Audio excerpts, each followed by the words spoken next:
Alright, it's SlimmBob here. Time for another review. And this time, what do you mean I've been gone ages? Yep, it's been a while, hasn't it, people? But, yeah, in fact, it's been so long.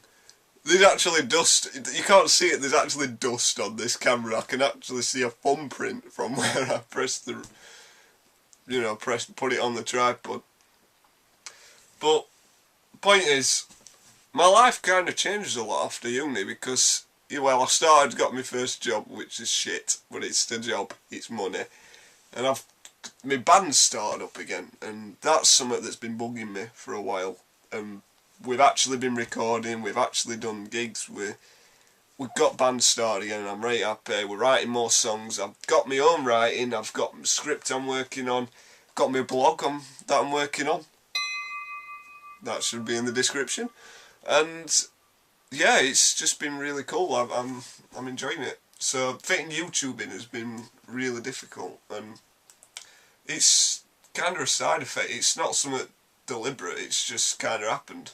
But yeah, if I fancy doing a video, I'll upload them and fit it in. But if you're really missing the videos or whatever, my blog does have that kind of style. It's just in writing, so you can probably read it in my voice, which, yeah, and it's edited better. Like, I don't really edit these videos properly, let's be honest, but with writing I'm a bit of a perfectionist, so you'll notice a bit of difference, but there's some stuff on there, and check it out if you're interested. If not, then on with this new video, which is a review of a game.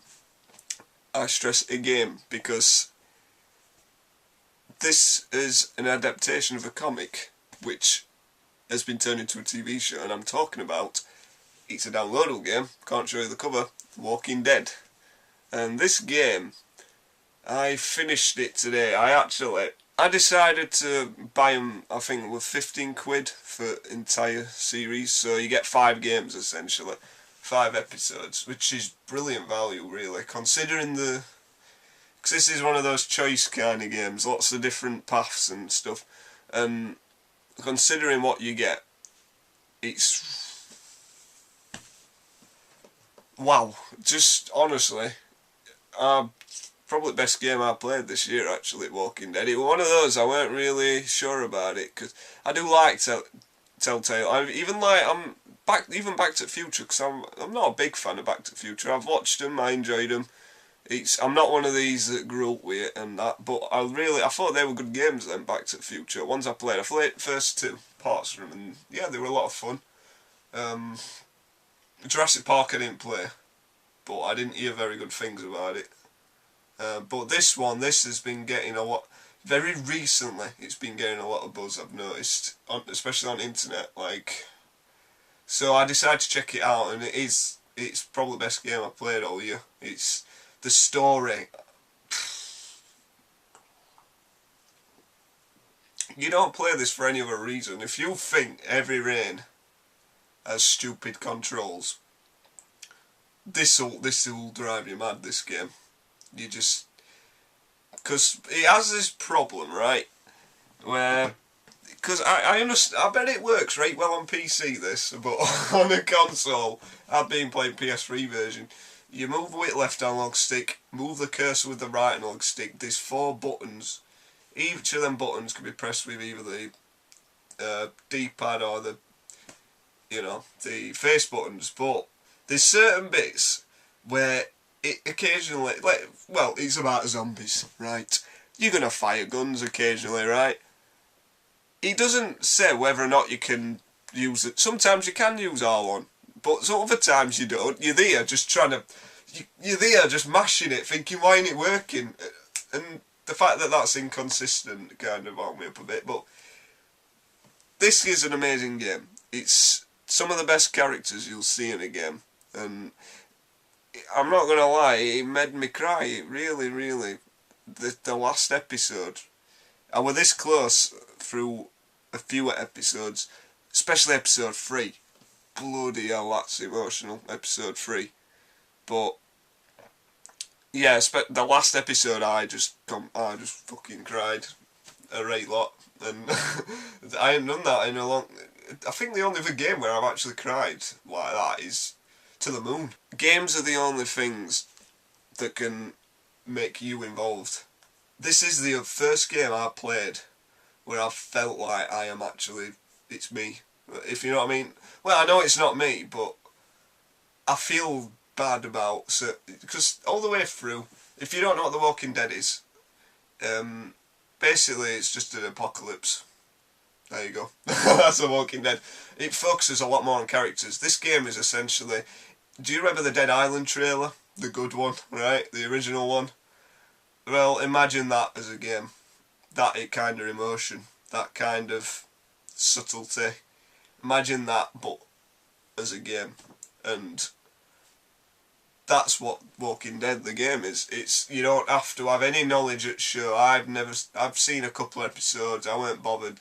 Characters they weren't that interesting when I watched it, but the comics I ain't read. But this game, it absolutely nails them. The characters are right. They're really diverse. You got completely different people coming together, and the fact that you can argue with them, and the way you interact with them determines what happens later on, and if they go nuts or, you know what I mean. There's so much to this.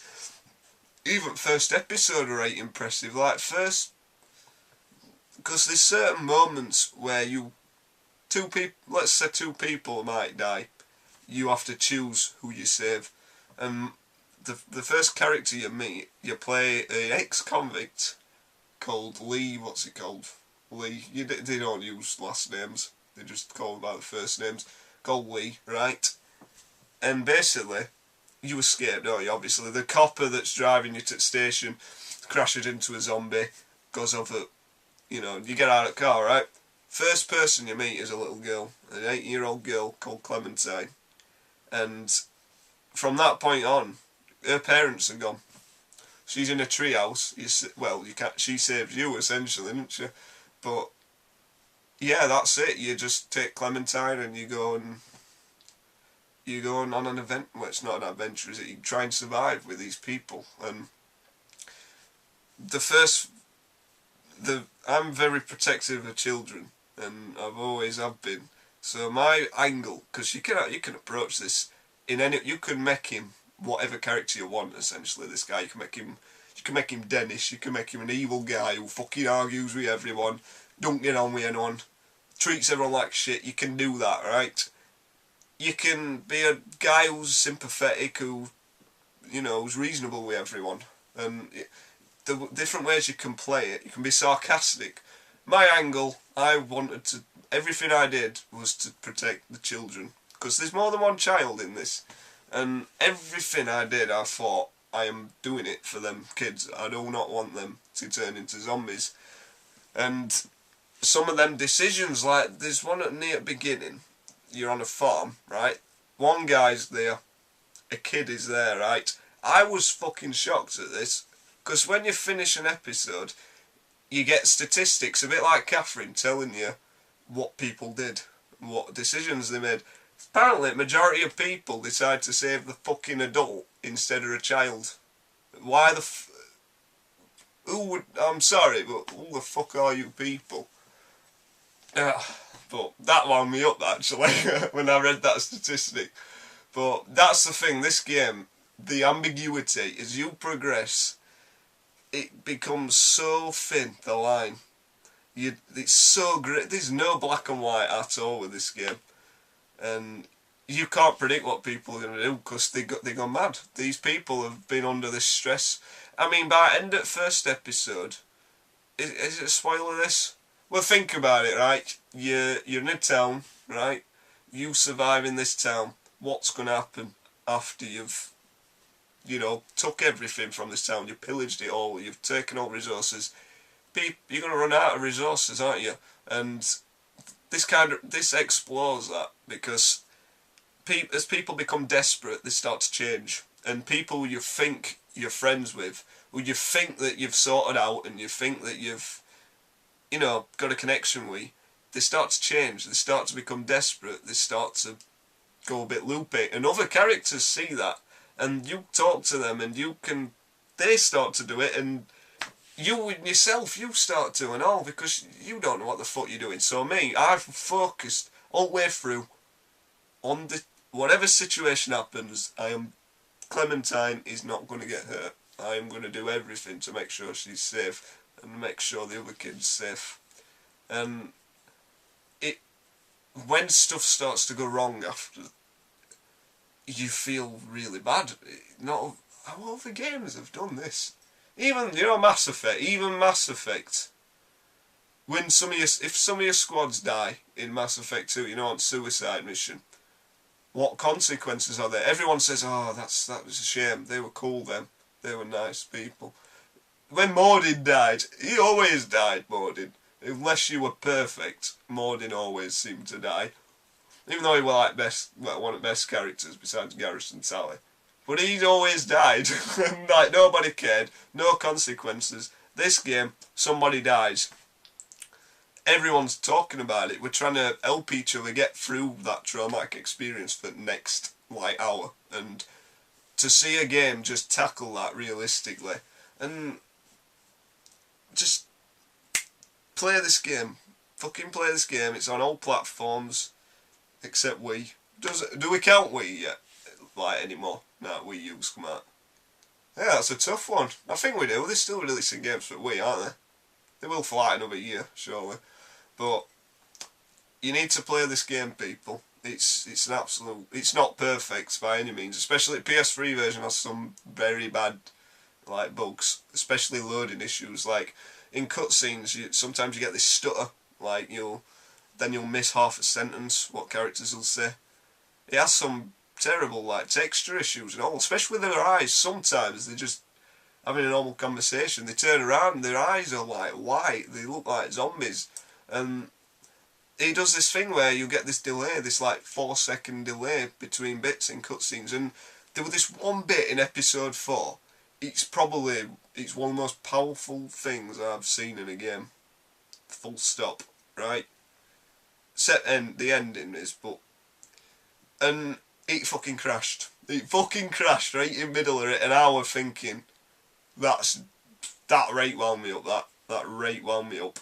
But if you got anything other than PS3, do not just buy it on them consoles. Don't buy it on PS3. It don't work properly, and they don't have a good save feature either. Because what I love doing in Mass Effect is just talking to my crew and having these ridiculous, when you get them, do you know Mass Effect 2, where you